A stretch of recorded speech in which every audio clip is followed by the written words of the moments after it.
माधापुर नाम के गांव में हरिहर नाम का एक बुजुर्ग व्यक्ति रहता था। उसका एक बेटा और एक बेटी थी। उसका बेटा शहर में काम करता था। हरिहर बहुत ही गरीब था। बहुत मुश्किल से किसी तरह से उसके घर का गुजारा हो पाता था। एक दिन उसके घर गांव का जमींदार आ पहुंचा और हरिहर से कहने लगा, हरिहर, मैंने तुझे सालों पहले उधार दिए थे और तुमने अभी तक वापस नहीं किया। अब मैं और इंतजार नहीं कर सकता। मुझे आज अभी मेरे पैसे चाहिए, नहीं तो मैं तुम सबको धक्के मारकर इस घर से बाहर निकाल दूंगा। हरिहर ने कहा, जमींदार साहब, बस 2 दिन की मोहलत और दे दीजिए। कल मेरा बेटा शहर से लौटने वाला है। जैसे ही वह वापस आएगा मैं सबसे पहले उसे आपके पास भेजूंगा और वो आपके सारे पैसे चुका देगा। आपने इतने सालों तक सब्र रखा है तो अब सिर्फ 2 दिन और रुक जाइए। मैं आपसे हाथ जोड़कर विनती करता हूँ, मेरी मजबूरी को समझिए। जमींदार ने कहा, अच्छा ठीक है, मैं तुम्हें 2 दिन की और मोहलत देता हूँ। अगर 2 दिनों में मेरे पैसे मुझे नहीं मिले तो तुम्हारा सारा सामान बाहर फेंक कर तुम्हें भी इस गांव से बाहर फेंकवा दूंगा। ऐसा बोलकर जमींदार वहां से चला जाता है। तब हरिहर की बेटी गौरी अपने पिताजी से पूछी, पिताजी, भैया 2 दिन में आ जाएंगे ना? अगर इस बार भैया नहीं आए तो जमींदार तो हमें गांव से निकलवा देगा। इस बार वह हमारी एक भी नहीं सुनेगा। आज देखा नहीं आपने वह कितना गुस्से में था। वह तो आज ही हमें निकाल देता। हरिहर ने कहा, तुम फिक्र मत करो बेटी, पवन ने कहा है वह जरूर आएगा और उसने पैसों का इंतजाम भी कर लिया है। उसके आते ही जमींदार के सारे पैसे लौटा दूंगा। फिर फिक्र करने की कोई बात नहीं। 2 दिन ऐसे ही बीत जाते हैं लेकिन पवन नहीं आता। हरिहर और गौरी दोनों पवन का इंतजार कर रहे थे। फिर एक आदमी हरिहर के घर आया और कहने लगा, अरे हरिहर भाई, गजब हो गया। जिस कारखाने में तुम्हारा बेटा काम करता था उस कारखाने में बहुत भीषण आग लग गई है और उस कारखाने में काम करने वाले जितने भी लोग थे सारे के सारे बहुत बुरी तरह से जल गए हैं और खबर मिली है कि उसमें से कोई नहीं बचा और इस कारखाने में तुम्हारा बेटा भी काम करता था। यह सुनकर हरिहर के पैरों तले जमीन खिसक गई। उसके ऊपर दुखों का पहाड़ टूट पड़ा था और वह फूट फूट कर रोने लगता है। हे भगवान, यह क्या कर दिया आपने? अब क्या होगा मेरा और मेरी बेटी का? हम कैसे जिएंगे? ऐसे ही 2 दिन बीत जाते हैं। उनके गांव में एक आदमी सूटकेस लेकर आता है। उसी समय जमींदार भी वहां से गुजर रहा था। उस आदमी ने जमींदार से पूछा, अरे भाई साहब, जरा सुनिए, यहाँ हरिहर जी का घर कहाँ है? क्या आप मुझे बता सकते हैं? जमींदार बोला, तुम कौन हो और कहाँ से आए हो? इस गांव के तो नहीं दिखते। आप तो जानते ही होंगे कि हरिहर जी के बेटे की कारखाने में आग लगने की वजह से उसकी मृत्यु हो गई थी। उसने इतने सालों तक बहुत मेहनत करके बहुत सारे पैसे जमा कर लिए थे। वह सब लेकर घर आने ही वाला था, लेकिन उससे पहले यह दुर्घटना हो गई, जिस वजह से अब कारखाने के मालिक ने उनके परिवार वालों के लिए पैसे भेजे हैं। मैं उसके वही पैसे उसके पिताजी हरिहर जी को देने आया हूँ। यह सुनकर जमींदार के मन में लालच आ जाता है और वह सोचता है, क्यों ना मैं इसे बोल दूं कि मैं ही हरिहर हूँ और इससे सारे पैसे ले लूं। वैसे भी हरिहर ने मुझसे कर्जा लिया है, वह खुद तो मुझे चुकाने से रहा। मैं इसी से ही पैसा ले लेता हूँ, जिससे मुझे कर्ज का पैसा भी मिल जाएगा और मेरा काम भी बन जाएगा। पर इसके लिए मुझे इस आदमी को यहीं से भगा देना होगा। इतना सोचने के बाद जमींदार ने कहा, अरे भाई, तुम एकदम सही आदमी से मिले हो। मैं ही हरिहर हूँ और जिसकी बात तुम कर रहे हो वो मेरा ही बेटा था। उस आदमी ने कहा, अच्छा हुआ भाई साहब, आप मुझे यहीं पर मिल गए, वरना मुझे पूरे गांव में आपको ढूंढने के लिए भटकना पड़ता। यह लीजिए आपकी अमानत, अब मैं चलता हूँ। यह कहकर वह आदमी वहां से चला जाता है और जमींदार वह सूटकेस लेकर अपने घर आ जाता है। जैसे ही वह सूटकेस खोलकर देखता है, उसमें ढेर सारे पैसे होते हैं। जमींदार यह देखकर बहुत खुश हो जाता है। दूसरी ओर हरिहर बहुत ही परेशान था। वो पूरी तरह से टूट चुका था। मुझे तो कुछ समझ नहीं आ रहा बेटी, अब हमारा गुजारा कैसे होगा। हम तो पूरी तरह से पवन के भरोसे पर थे, लेकिन पता नहीं ईश्वर यह कैसी परीक्षा ले रहा है। पवन ही तो हमारा सहारा था, भगवान ने उसे भी हमसे छीन लिया। भगवान इतने कठोर दिल कैसे हो सकते हैं। कभी कभी लगता है कि भगवान है ही नहीं। अगर होते तो हमारे साथ इतना सब नहीं होता, जबकि हमने कभी किसी का बुरा भी नहीं चाहा। गौरी बोली, पिताजी आप चिंता मत कीजिए, मैं भी आपके काम में आपका हाथ बटाऊंगी। हम कुछ ना कुछ करके जमींदार का कर्ज लौटा ही देंगे। आप फिक्र मत कीजिए, नहीं तो आपकी तबीयत और भी खराब हो जाएगी। गौरी ने दूसरों के घर में काम करने और खाना बनाने का काम करने लगती है। इसी तरह से कुछ दिन बीत जाते हैं। एक दिन गौरी पानी लेने जमींदार के कुएं पर जाती है और उसी दिन जमींदार के दोस्त का बेटा वीर जमींदार के घर आता है। तभी उसकी नजर गौरी पर पड़ती है। वह गौरी को देखकर उसे मन ही मन पसंद करने लगता है। फिर वह अंदर चला जाता है और जमींदार से कहता है, प्रणाम चाचा जी, क्या आपने मुझे पहचाना? मैं आपकी दोस्त गिरधारी लाल का बेटा हूँ, मेरा नाम वीर है। जमींदार ने कहा, अरे वीर बेटा, तुम कितने बड़े हो गए हो। तुम्हें जब पिछली बार देखा था तब तुम बहुत छोटे थे, इसलिए तुम्हें पहचान नहीं पाया। बोलो बेटा, कैसे आना हुआ? वो क्या है ना चाचा जी, दरअसल पिताजी ने एक जमीन का सौदा करने के लिए मुझे यहाँ भेजा है। बस वही जमीन देखने के लिए मैं यहाँ आया हूँ। इस सिलसिले में आपसे थोड़ी बात भी करनी थी। अच्छा, तो तुमने अपने पिताजी का कारोबार भी संभालना शुरू कर लिया है? हाँ चाचा जी, थोड़ा बहुत मैं भी देख लेता हूँ। अब पिताजी की उम्र के कारण उनसे ज्यादा काम नहीं हो पाता है, इसलिए अब मुझे ही देखना पड़ता है। यह तो बहुत अच्छी बात है बेटा। आपसे एक बात पूछनी थी चाचा जी। दरअसल मैं जब आ रहा था तब कुएं के पास मैंने एक लड़की को देखा।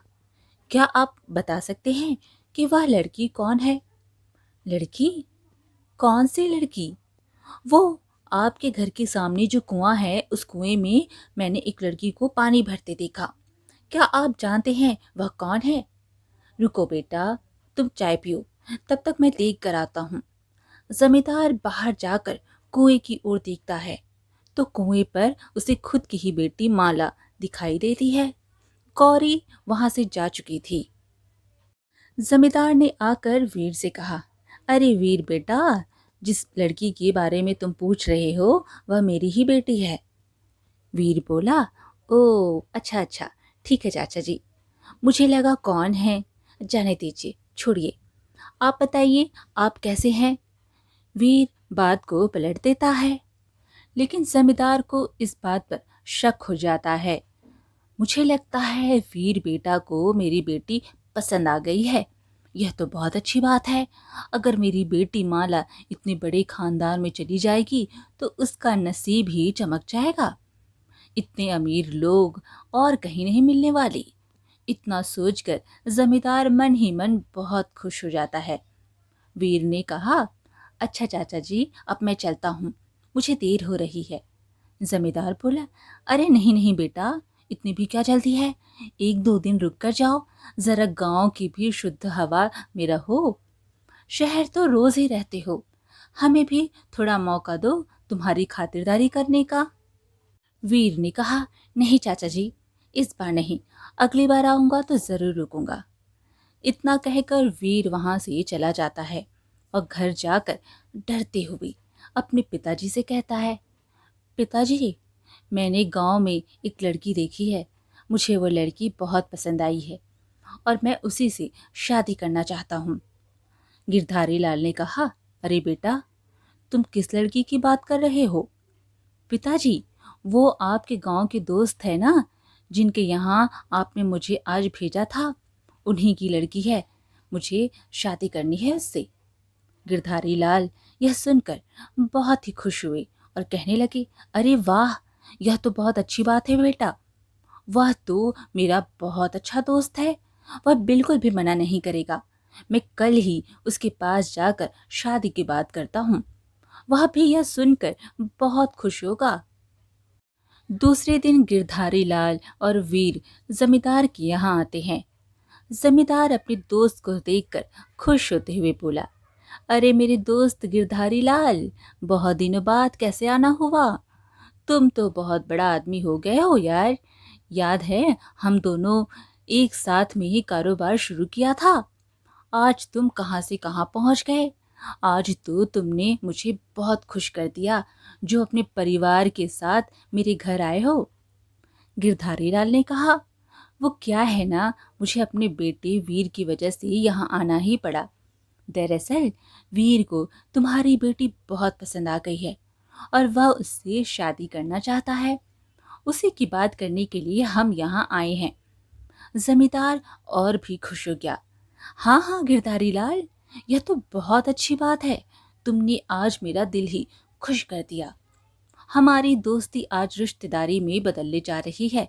इससे ज्यादा खुशी की बात और मेरे लिए क्या हो सकती है। अच्छा ठीक है, चलो अभी अपनी बेटी को बुलाओ। हमें उसे देखे बरसों हो गए हैं। जब हमने उसे देखा था तब वह 5 वर्ष की ही थी। तभी जमींदार अपनी बेटी को आवाज लगाता है और बोलता है, अरे माला बेटी, जरा यहाँ तो आना। जैसे ही माला अंदर आती है, वीर उसे देखकर चौंक जाता है और बोलता है, अरे चाचा जी, जिसे मैंने उस दिन देखा था वह यह लड़की नहीं है, वह लड़की कोई और थी। जमींदार ने कहा, यह आप क्या बोल रहे हो वीर बेटा? आपने उस दिन जिसे देखा था यह वही लड़की है। ठीक से देखिए, शायद तुम भूल गए हो। यह वही लड़की है जो उस दिन कुएं के पास खड़ी थी। वीर ने कहा, नहीं नहीं चाचा जी, मुझे अच्छी तरह से याद है, यह वो लड़की नहीं है। इतना सुनकर जमींदार सोच में पड़ जाता है। कहीं वीर ने उस फटीचर हरिहर की लड़की को, गौरी को तो नहीं देख लिया। उस दिन वही थोड़ी देर पहले वहां पानी भरने आई थी और शायद वीर उसी की बात कर रहे हैं। नहीं नहीं, मैं ऐसा बिल्कुल नहीं होने दूंगा। मुझे कुछ भी करके हरिहर और उसकी बेटी को इस गांव से भगाना ही होगा, इससे पहले कि वीर उसे गांव में जाकर ढूंढ ले।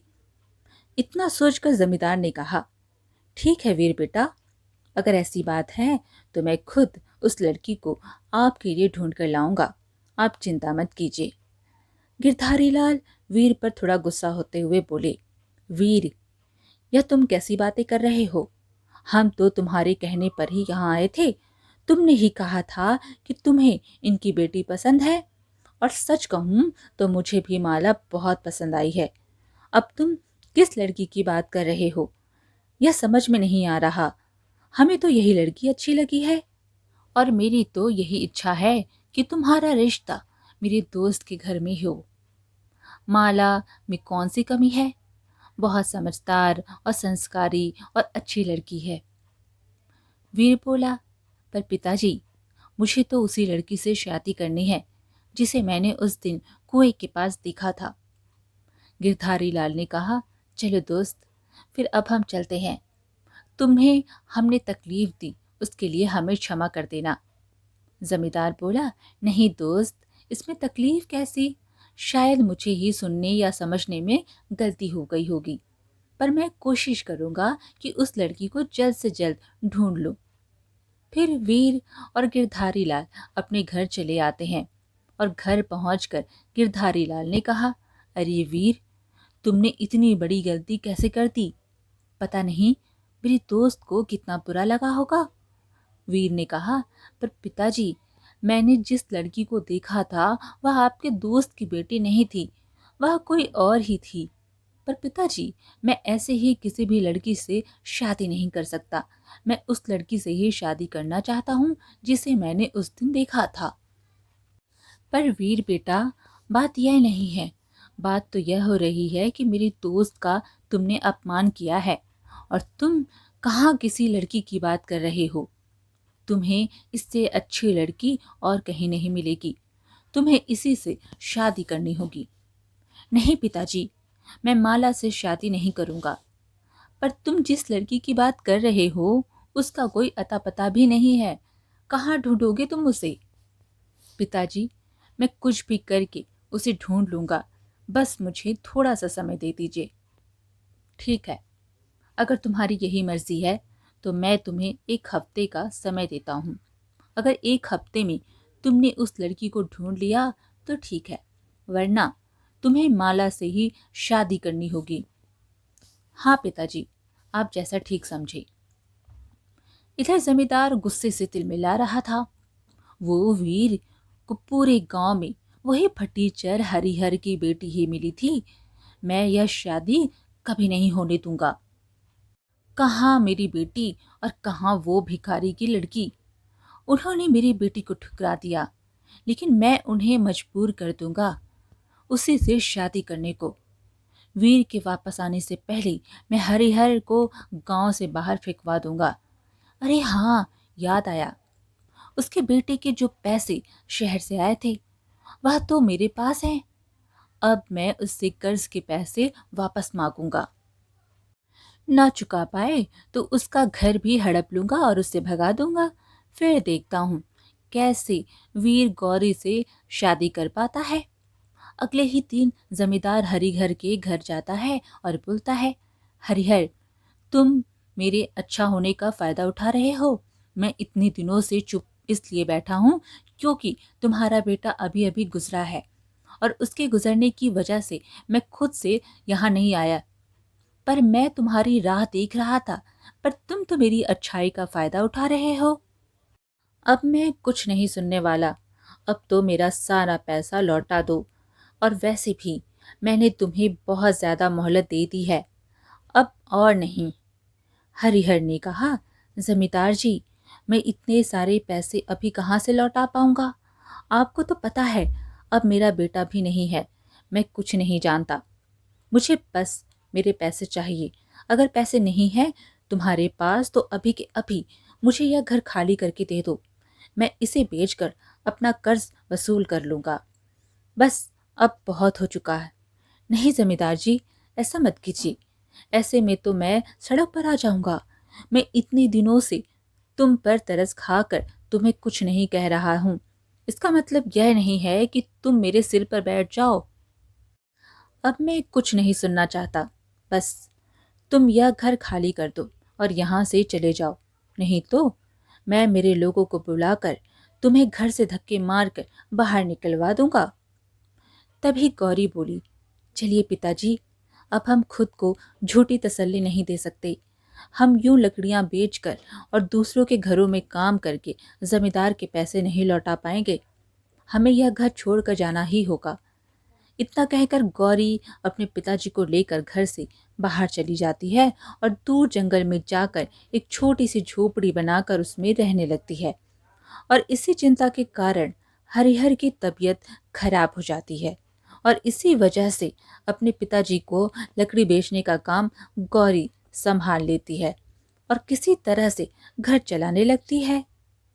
एक दिन गौरी ने कहा, पिताजी, मैंने खाना बना कर रख दिया है, आप खाना खा लेना। मैं जंगल से लकड़ी लेकर आती हूँ, जल्दी लौट आऊंगी। इतना कहकर गौरी जंगल में लकड़ी काटने चली जाती है। देखते ही देखते सुबह से शाम हो जाती है, पर गौरी जंगल से नहीं लौटी। हरिहर बहुत परेशान हो जाता है। गौरी बिटिया को अभी तक तो आ जाना चाहिए था, पर वह अभी तक नहीं आई। कहीं वह किसी मुसीबत में तो नहीं फंस गई? नहीं नहीं, मुझे अपनी बच्ची को जाकर ढूंढना चाहिए। मैं घर पर ऐसे हाथ पर हाथ रखकर नहीं बैठ सकता। इतना कहकर हरिहर गौरी को ढूंढने के लिए जंगल की ओर निकल पड़ता है। लेकिन रास्ते में हरिहर की तबीयत बहुत खराब हो जाती है और वह चक्कर खाकर नीचे गिर जाता है और यहाँ गौरी घर पहुंच जाती है। तभी वीर गौरी को ढूंढते ढूंढते वहां पहुंचता है। वह देखता है कि एक बूढ़ा व्यक्ति जमीन पर बेसुध पड़ा है। वह हरिहर के पास जाता है और बोलता है, बाबा, आप ठीक तो है ना? इतना कहकर वह हरिहर को उठाता है और किसी तरह से उठाकर एक पेड़ के नीचे बिठा देता है और पूछने लगता है, अरे बाबा, आप इस जंगल में क्या कर रहे हैं? आपकी तबीयत भी बहुत खराब लग रही है। अरे बेटा, क्या बताऊं, मैं अपनी बेटी गौरी को ढूंढने के लिए जंगल में आया था। वह लकड़ियां तोड़ने गई थी, पर अब तक घर नहीं लौटी। पता नहीं कैसे मुझे चक्कर आ गया। कोई बात नहीं बाबा, बस आप मुझे आपके घर का पता बताइए, मैं आपको आपके घर छोड़ देता हूँ। तभी वीर हरिहर को लेकर उनके घर जाता है और जैसे ही वीर की नज़र गौरी पर पड़ती है, वह हैरान हो जाता है और बहुत खुश भी हो जाता है। गौरी ने अपने पिता को देखकर कहा, पिताजी, आप ठीक तो है ना? हरिहर ने कहा, बेटा, मैं तो ठीक हूँ। तुम्हें ढूंढने बाहर गया था। पता नहीं कैसे मुझे चक्कर आ गए थे और मैं बीच राह में गिर गया था। तभी इन्होंने मेरी मदद की और मुझे घर तक लेकर आए। अगर यह वहां नहीं होते तो पता नहीं मेरा क्या होता। गौरी ने वीर से कहा, आपका बहुत बहुत धन्यवाद, आपने मेरे पिताजी की मदद की। वीर ने हरिहर से कहा, बाबा, आप गांव के बाहर ऐसे जंगल में इस छोटी सी झोपड़ी में क्यों रह रहे हैं? तब हरिहर अपनी सारी आप बीती बताता है और जमींदार की सारी करतूत भी और अपने बेटे के बारे में भी बताता है कि कैसे उसने उसको एक कारखाने की आग में खो दिया। यह सुनकर वीर ने कहा, बाबा, वह कारखाना हमारा ही था। मैं ही उस कारखाने का मालिक हूँ। दरअसल तकनीकी खराबी की वजह से वह आग लगी थी। उसमें काफी लोग मारे भी गए थे, लेकिन मैंने मुआवजे के तौर पर सभी परिवारों को 1 लाख रुपए भिजवाए थे। हरिहर ने कहा, पर बेटा, यहाँ तो कोई भी नहीं आया। हमें कोई पैसा भी नहीं मिला। अगर मिल जाते तो तुम ही सोचो, हम यहाँ जंगल में ही क्यों होते? यह सुनकर वीर को धक्का सा लग जाता है। वीर बोला, बाबा, आप बिल्कुल फिक्र मत कीजिए। मुझे 2 दिन का वक्त दीजिए। मैं इस बात का पता लगाकर आपको आपके पैसे दिलवा कर ही रहूंगा। दूसरे दिन वीर अपने आदमी को लेकर हरिहर के घर आता है और पूछता है, पर वह आदमी साफ इनकार कर देता है और बोलता है, नहीं साहब, मैंने वह पैसे इनको नहीं दिए। मैंने वह पैसे हरिहर नाम के एक आदमी को दिए हैं।